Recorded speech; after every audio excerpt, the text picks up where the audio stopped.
passion dans son cœur, dans son âme, dans son esprit, n'est-ce pas? Et il est en effervescence, il bout, comme on dit, n'est-ce pas? Eh bien, il n'y a rien de tel, évidemment, en Dieu. La sérénité de Dieu, vu la sainteté de Dieu, vu la grande sagesse de Dieu, la sérénité de Dieu n'est jamais troublée. Le mot colère, évidemment, est un mot d'homme, un mot des hommes, mais nous savons que dans l'Écriture, Dieu a consenti à se servir des mots que les hommes comprennent, auxquels ils attachent, n'est-ce pas, un sens bien connu. En réalité, la colère de Dieu, c'est l'envers de son amour. Il faut bien comprendre cela. La colère de Dieu est l'envers de son amour. Nous dirons tout à l'heure que plus grand est l'amour, plus grande sera sa colère. La colère est donc une action de la sainteté de Dieu quand sa patience prend fin parce que son amour a été repoussé. On a repoussé l'amour de Dieu, n'est-ce pas? C'est ce que les hommes font, n'est-ce pas? En si grand nombre, hélas, aujourd'hui. Repousser l'amour de Dieu. C'est pour un prétexte, pour l'autre, pour un état d'âme, pour un autre, n'est-ce pas? Peu importe, pour un attachement à ceci, un attachement à cela, enfin, on a encore vu hier, ici, dans ce lieu, n'est-ce pas? Attachement à certaines conceptions qui peuvent avoir leur bon côté, certes, n'est-ce pas? Mais cet attachement est devenu une véritable idolâtrie, puis on ne peut plus en décoller. Et alors, n'est-ce pas, on ne reçoit pas le message de l'Évangile. On ne le reçoit pas. On veut que l'homme agisse lui-même par ses moyens. Oh. Alors, qu'est-ce que vous voulez, n'est-ce pas? Le temps de la patience de Dieu a duré des siècles, mais il faut qu'il ait un terme. C'est indispensable. Sans quoi, d'ailleurs, les élus ne pourraient pas jouir de leur héritage. Il faut que les jugements soient intervenus auparavant. Alors, la colère, c'est la manifestation donc de la justice de Dieu qui frappe les pécheurs qui se sont refusés à la repentance et au retour à Dieu. Dieu les a sollicités. Revenez à moi. Nous trouvons ça dans l'Ancien Testament souvent. Revenez à moi, enfants rebelles. Revenez à moi et je vous pardonnerai. Mais ils ne veulent pas. Ils ne veulent pas. Alors, il arrive un temps où Dieu va être obligé de manifester sa justice, et cette manifestation de sa justice s'appelle la colère de Dieu. Dieu ne peut pas voir. Il est dit, n'est-ce pas, dans un verset de la Bible, qu'il a les yeux trop purs pour voir le péché. Il ne peut pas voir ni laisser subsister le péché. Il ne l'a pas toléré pendant sa patience. Il a simplement attendu, différé ses jugements en vue de sauver. Mais il ne l'a pas toléré. Attention. L'Ancien Testament nous montre la colère de Dieu dans des termes qui sont souvent très vifs. Il nous montre que la colère de Dieu est l'opposition de nature. L'opposition de nature entre la sainteté de Dieu et l'état de péché dans les créatures. Il y a une opposition totale. Ce sont ensemble, n'est-ce pas, la sainteté de Dieu, je dis la sainteté pour ne pas mettre la personne elle-même, n'est-ce pas, pour plus de respect si vous voulez, je dis la sainteté de Dieu et l'état de péché, n'est-ce pas, se repoussent. Il est impossible, n'est-ce pas, de rapprocher ça, n'est-ce pas, se repousse. Il a fallu que Dieu, n'est-ce pas, établisse une coupure entre lui et la terre du péché pour pouvoir patienter. C'est la coupure, précisément, qui permet cette patience. Dieu est lumière, Dieu est enveloppé de lumière et de gloire. Mais l'Ancien Testament emploie, par exemple, des expressions telles que, dans Amos, il rugit.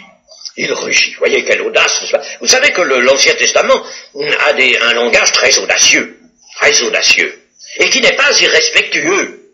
Hein? Il est audacieux, mais il n'est pas irrespectueux parce que, comme le dit l'Écriture elle-même, n'est-ce pas, tout est pur pour celui qui est pur. Hein? On peut employer des termes vifs, des termes hardis, n'est-ce pas? Les termes qui utilisent des images, des comparaisons, peut-être a priori un peu choquantes, n'est-ce pas? Mais tout est pur pour celui qui est pur, qui veut exprimer quelque chose de vrai, de pur. Il rugit, dit Amos. Il dit aussi, ce prophète, voici, je vous écraserai comme foule la terre un chariot chargé de gerbes. Comme un chariot de gerbes foule la terre, eh bien, ainsi je vous écraserai. Parlant du Messie, accomplissant la colère de Dieu, n'est-ce pas, car déjà Ésaïe avait vu le Messie accomplissant la colère de Dieu, eh bien voici ce que nous dit Ésaïe dans le chapitre 63 de son livre, le chapitre 63 et le verset 1.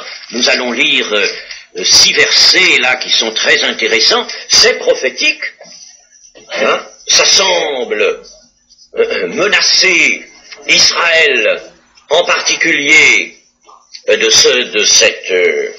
cette action de vengeance, mais en réalité, n'est-ce pas, c'est toujours comme ça, Israël est toujours là, en somme, celui que les prophètes prennent à partie, mais il n'empêche que c'est la vengeance finale qui est annoncée ici. Et vous allez voir qu'il s'agit du Messie.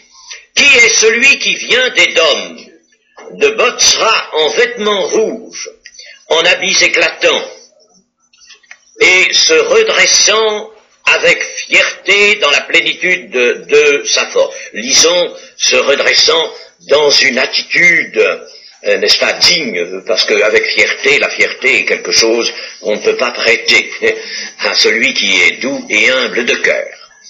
C'est une question de traduction. Se redressant avec une fière allure, si vous voulez, dans la plénitude de sa force.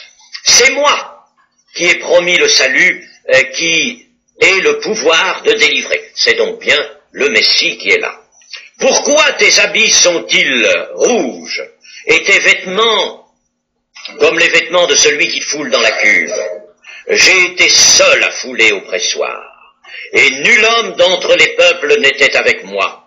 Je les ai foulés dans ma colère, je les ai écrasés dans ma fureur. C'est au passé, mais attention que dans l'hébreu, le temps passé indique souvent, c'est le contexte qui guide, le futur, n'est-ce pas?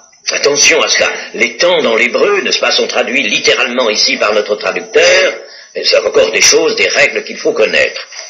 Alors, j'ai été seul à fouler au pressoir, et nul homme d'entre les peuples n'était avec moi. Je les ai foulés dans ma colère, je les ai écrasés dans ma fureur, leur sang a jailli sur mes vêtements, et j'ai souillé tous mes habits, car un jour de vengeance était dans mon cœur, et l'année de mes rachetés est venue. Vous voyez, de mes rachetés, c'est bien du Messie qu'il s'agit.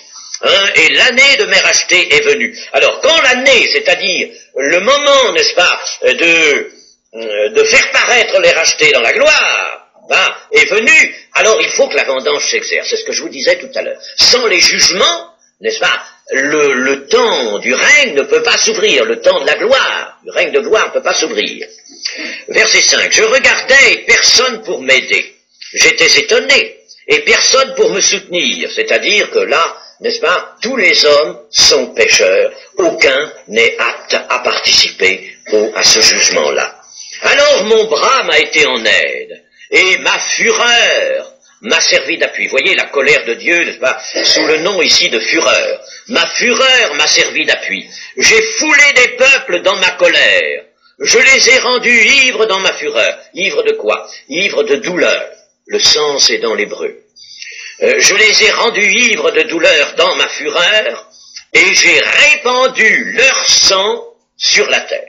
Donc c'est au passé, comme Ésaïe 53 aussi, voyez-vous, Ésaïe 53, n'est-ce pas, qui parle du Messie qui n'est pas encore venu là, n'est-ce pas?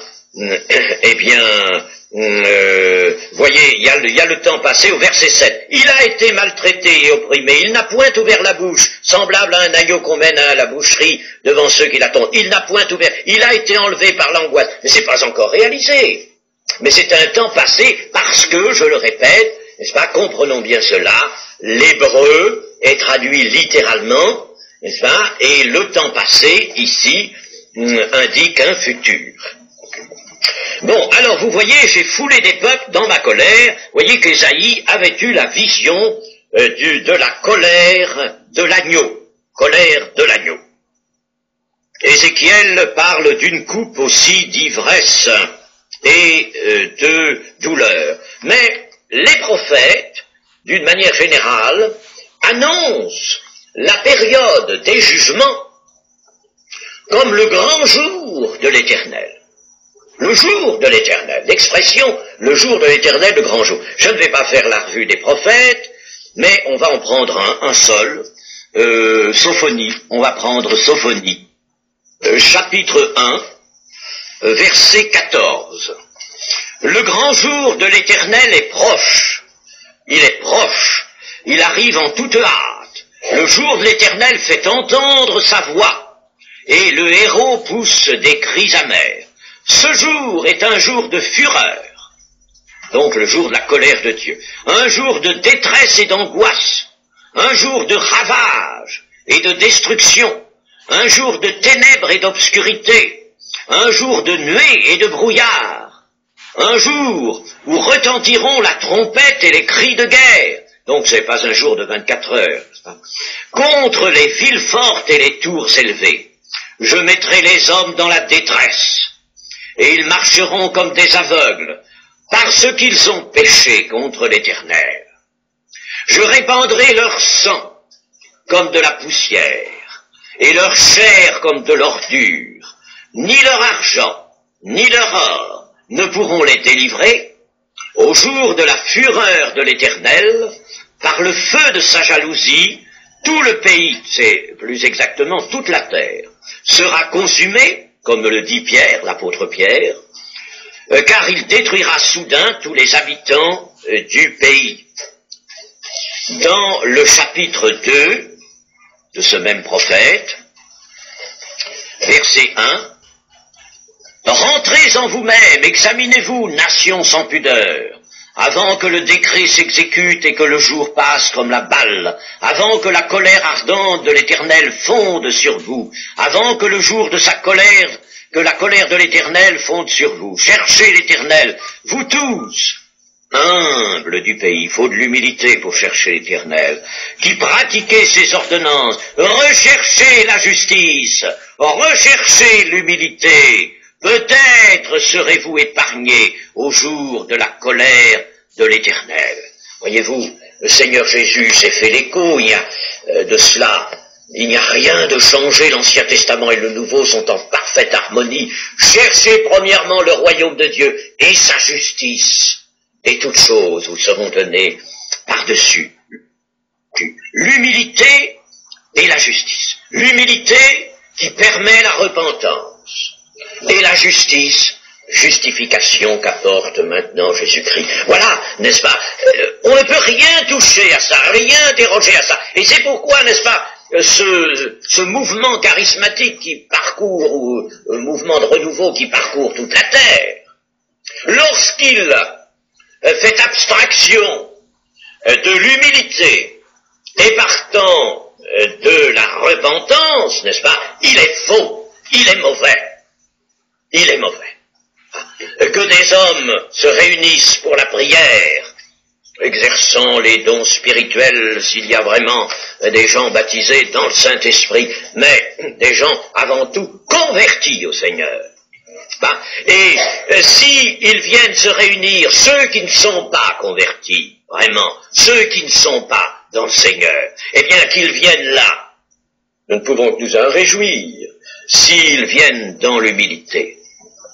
Et s'ils viennent pour se repentir, se reconnaître dans leurs pécheurs. Mais si c'est pour se conserver leur propre justice, si c'est pour rester dans la pensée que l'homme a sa valeur, a en lui des forces, a en lui un génie, n'est-ce pas, et qu'ils sont quelqu'un, il suffit juste de corriger certaines petites, un petit défaut, certains petits penchants, etc. S'ils restent dans cette pensée-là, il n'y a rien de fait. Rien de fait, toute la Bible le dit, et il faut que nous le sachions. Rechercher la justice, rechercher l'humilité, c'est ainsi seulement que vous pourrez échapper, comme dit Paul dans les Romains, échapper à la colère à venir. La colère de Dieu est comme l'éclair, si vous voulez, que lance la sainteté de Dieu. Cette sainteté dont il nous faut la notion. Il nous la faut, cette notion. Comme un Ésaïe l'a eu, comme un Ézéchiel l'a eu. Il nous faut la notion. Ça a marqué le ministère. Ministère s'étendant sur 60 années de ce prophète Ésaïe, quand il eut vu la sainteté de Dieu. Alors là, il comprit l'énormité de l'état de péché. Il comprit ce qu'était l'état de péché. Par, précisément, rapprochement, par différence. Il se vit même perdu. Je suis perdu. Je suis perdu, car j'ai vu la majesté de l'Éternel. J'ai vu la sainteté. Chers amis, cela nous manque dans l'Église. De connaître, d'avoir la notion, la haute notion de la sainteté de l'Éternel. Ce ne sont pas des mots qui peuvent établir cette notion en nous. Il faut sentir, il faut s'humilier, il faut prier, il faut se placer dans la soumission à Dieu. Il faut perdre sa vie entre les mains de Jésus, comme il l'a dit. Et alors là, n'est-ce pas, nourris que nous serons par l'Écriture elle-même, éclairés par le Saint-Esprit, nous comprendrons, nous arriverons à comprendre toujours mieux la sainteté de Dieu, à en avoir la notion. Et nous aurons par, alors, contraste, la notion du péché. Et combien l'iniquité, le péché, qui détruit la vie, combien cela est terrible, affreux. Chers amis, je le répète encore en cette occasion, même dans nos rangs, les rangs de l'Église évangélique, il n'y a pas assez la notion de la gravité du péché, de l'état de péché. Et trop volontiers on passe légèrement sur ce qui a constitué une offense à Dieu, sur ce qui a été vraiment une résurgence encore de l'esprit d'iniquité, l'esprit de révolte contre Dieu. Trop volontiers on passe facilement. Je sais que des accidents se produisent tant que nous sommes sur cette terre, bien sûr. Celui qui dit qu'il n'a pas de péché, Jean, n'est-ce pas, nous en instruit. Celui qui dit cela, il se trompe lui-même, bien sûr, il s'abuse. Et il se fait menteur. Nous avons le péché. Mais nous avons un avocat auprès du Père dans le ciel. Mais nous avons un souverain sacrificateur qui intercède. Mais encore est-il qu'il faut venir avec un cœur brisé. Dieu ne repousse pas celui qui vient avec un cœur brisé, avec un cœur repentant. La repentance dans l'Église est nécessaire, chers amis. Elle est nécessaire. S'il y a du péché, il doit y avoir de la repentance aussitôt. Et c'est comme ça que l'on peut grandir, comme ça que l'on peut progresser dans la vie chrétienne. Vous aurez beau exercer tous les dons spirituels, comme dit Paul, n'est-ce pas, tous les dons spirituels extraordinaires, avoir même de la foi jusqu'à transporter des montagnes, si vous n'avez pas l'amour, et ça c'est l'amour en œuvre, si vous n'avez pas l'amour de Dieu, si vous n'avez pas, n'est-ce pas, le sentiment de la majesté, de la grandeur de Dieu, et par contre, n'est-ce pas, le sentiment de votre misère, et du mal qui réside dans tout péché, dans toute offense à Dieu, eh bien, alors si vous n'avez pas cela, vous n'avez pas encore ce qu'il faut pour grandir et pour croire. Il faut absolument avoir cela, la notion en soi de la sainteté. Je disais que la colère de Dieu, c'est l'éclair que lance sa sainteté. La sainteté divine, quand elle est en face du péché. Enfin, la sainteté de Dieu telle que nous la verrons dans l'éternité. Je souhaite que vous la voyez tous, mes amis, et d'autres encore avec nous, le plus grand nombre. Mais cette sainteté que nous verrons, puisque nous verrons face à face, nous contemplerons, comme les anges aujourd'hui, contemplent, Jésus l'a dit, la face du Père. Eh bien, lorsque, n'est-ce pas, nous contemplerons la sainteté, là, cette sainteté ne nous jugera plus, cette sainteté ne fera plus apparaître notre noirceur, parce que nous serons blancs comme la neige, n'est-ce pas? C'est à ce moment-là que nous aurons vraiment des vêtements blancs, le fin lin que nous avons lu, n'est-ce pas? De ceux qui accompagnent Jésus sur des chevaux blancs aussi, le fin lin pur, n'est-ce pas? Alors, la sainteté de Dieu nous sera une source de joie, d'allégresse, nous la partagerons, cette sainteté. nous serons saints comme il est saint, et parce qu'il est saint. Mais maintenant, chers amis, il faut que nous ayons la notion de la sainteté de Dieu et de la colère qui en dérive lorsque le péché se maintient et subsiste. N'est-ce pas? Je disais, la sainteté de Dieu lance comme une foudre, comme un éclair sur le péché. C'est ça la colère de Dieu. La colère s'enflamme contre ceux qui s'opposent à sa volonté, qui s'opposent à toute sa bonté, et contre ceux qui pratiquent l'idolâtrie, nous dit l'Écriture, contre toute désobéissance, contre la rébellion, contre l'ingratitude. Aussi, nous avons des passages qui nous montrent cela. Mais la colère de Dieu s'élève contre l'ingratitude. C'est une chose que la sainteté de Dieu ne peut pas non plus supporter, l'ingratitude. Contre l'iniquité, contre toutes les infidélités, quelles qu'elles soient. Ainsi, nous le disions tout à l'heure, grand, immense est l'amour de Dieu, grande aussi est sa colère. Plus grand est l'amour de Dieu, plus grande est sa colère. Et cette colère peut s'exercer parce que la miséricorde de Dieu l'a précédée. Si c'était la colère, il n'y aurait pas de miséricorde, la colère en avant. Mais c'est la miséricorde de Dieu qui l'a précédée et qui est en avant et qui même surpasse la colère de Dieu. Cela, nous l'avons dans une expression, ce n'est pas la peine que je vous la donne en référence, elle existe plusieurs fois dans l'Ancien Testament, elle est magnifique, n'est-ce pas? C'est une chose à quoi il faut vraiment,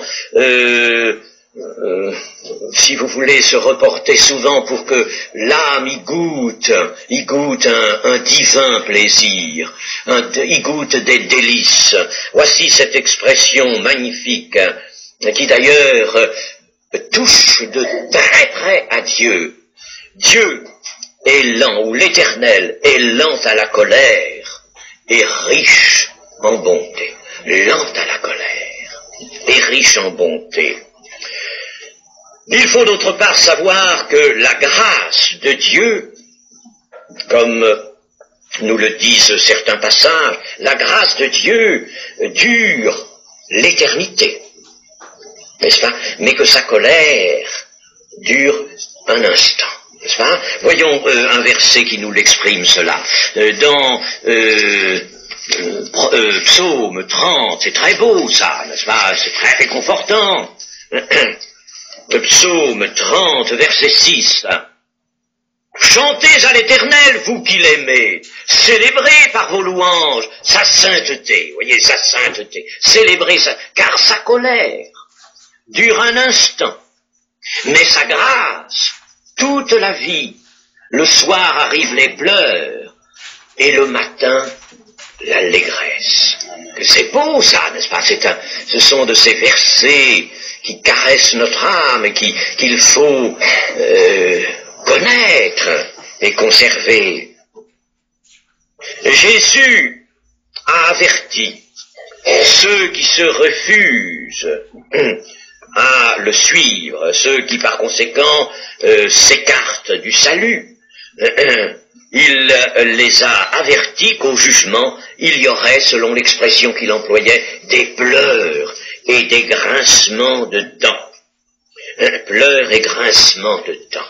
Il faut donc savoir que les jugements vont frapper cette terre, car les jugements sont le terme de cette économie, de l'économie présente, c'est-à-dire, c'est pas le terme économie dans la Bible, c'est ce siècle-ci. Dans la Bible, n'est-ce pas, il y a 3 grandes périodes.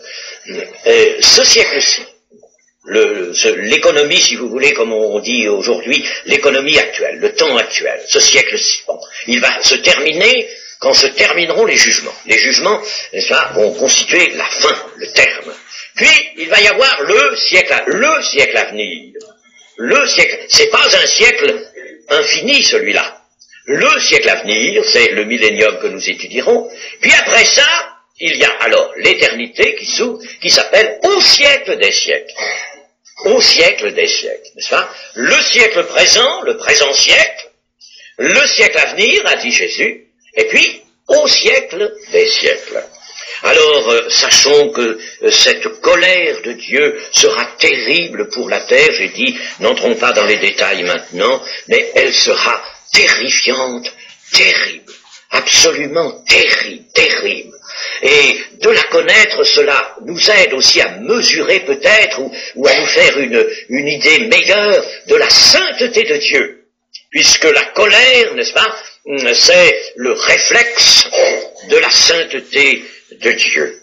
Eh bien, pour ceux donc qui connaissent le Seigneur Jésus maintenant, mais qui vivent dans la foi, qui subsistent par la foi, chers amis, qui même sont désireux d'accomplir des progrès, l'Écriture nous en parle, de s'engager dans le perfectionnement des saints. C'est l'expression biblique, je ne change rien, n'est-ce pas? S'engager dans le perfectionnement des saints, d'aller de progrès en progrès pour aller de gloire en gloire, gravir cette élévation, celui qui s'abaisse sera élevé, n'est-ce pas? Eh bien pour cela, ce sont les justes, ceux que maintenant l'Écriture appelle les justes de Dieu, et il est écrit dans les Proverbes ceci, l'attente des justes n'est que joie. Il n'y a pas de colère là. L'attente des justes n'est que joie. Amen. Amen.